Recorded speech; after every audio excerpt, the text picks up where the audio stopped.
కూర్చో పాలు కూర్చో పాలు తాపిస్తా.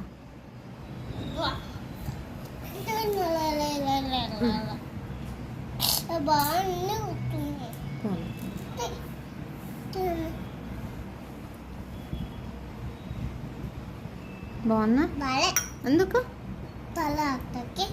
తాగు నాన్న, తగ్గిపోతుందా? ఇప్పుడే తాగు.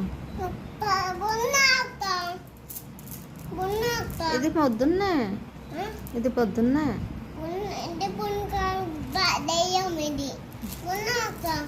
తాగు నాన్న, కొంచెం తాగు నాన్న.